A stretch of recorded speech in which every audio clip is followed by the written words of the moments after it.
Well, hello, everybody. First up this week, Youth Conference took place in BC. Second, Fall Tour is in Langley, BC tonight, in Chilliwack and Abbotsford Thursday and Friday. Third, Fall Tour is also happening in Ontario, in Fergus tonight, in Oxford, and our special joint event in Hamilton later this week. And fourth, whether or not you get healthcare now depends on a few things. Should it? It's Wednesday, October 2nd, and this is Quick Updates.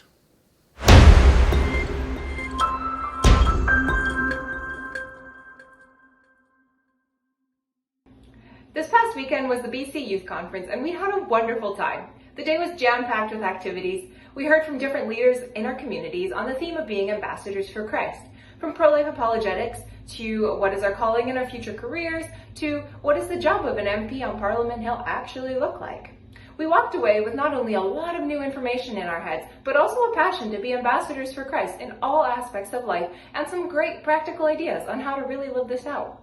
We also went outside and did some signs up action.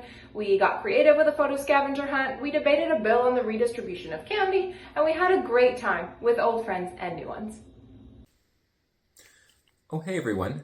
We've been talking about our annual fall tour for quite a while, advertising in magazines like Reform Perspective, Christian Renewal, and others. But this week, fall tour is actually happening here in British Columbia. So I really hope that you'll be able to join us if you're in the Fraser Valley. Join us tonight in Langley for our very first fall tour stop, or in Chilliwack out on Thursday, or if you're out in the Abbotsford Way, that will be on Friday.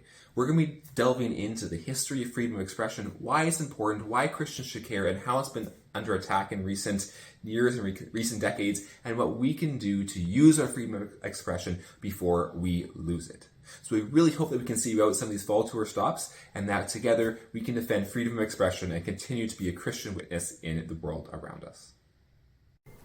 Well, it's hard to believe that we're already halfway through our fall tour in Ontario. It's always a highlight for us to meet with our people on the ground, and it was great to see people in Niagara on Monday night and to see people in London on Tuesday night. Tonight, we're looking forward to meeting with our supporters in Fergus, and tomorrow we'll be in the Oxford area. So if you haven't had a chance to come out and meet with us yet, we would love to see you there.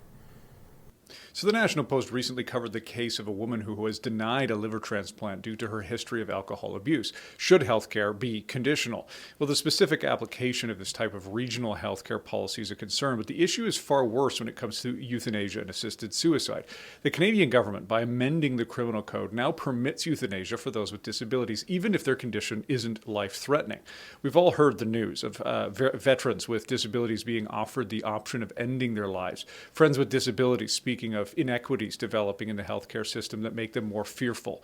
When the foundations are destroyed, life begins to be determined based on conditional factors.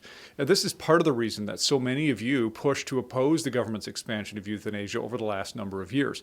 And it also underlines our passion to hold the line that every life is valuable in God's sight. We cannot tolerate a system in which some people's lives are more worth fighting than others. We just can't. Go to carenotkill.ca to see more on this and to find our current action items. That's it for Quick Updates this week. Thanks to you for watching. Please do like, share, and subscribe, and we'll see you next week.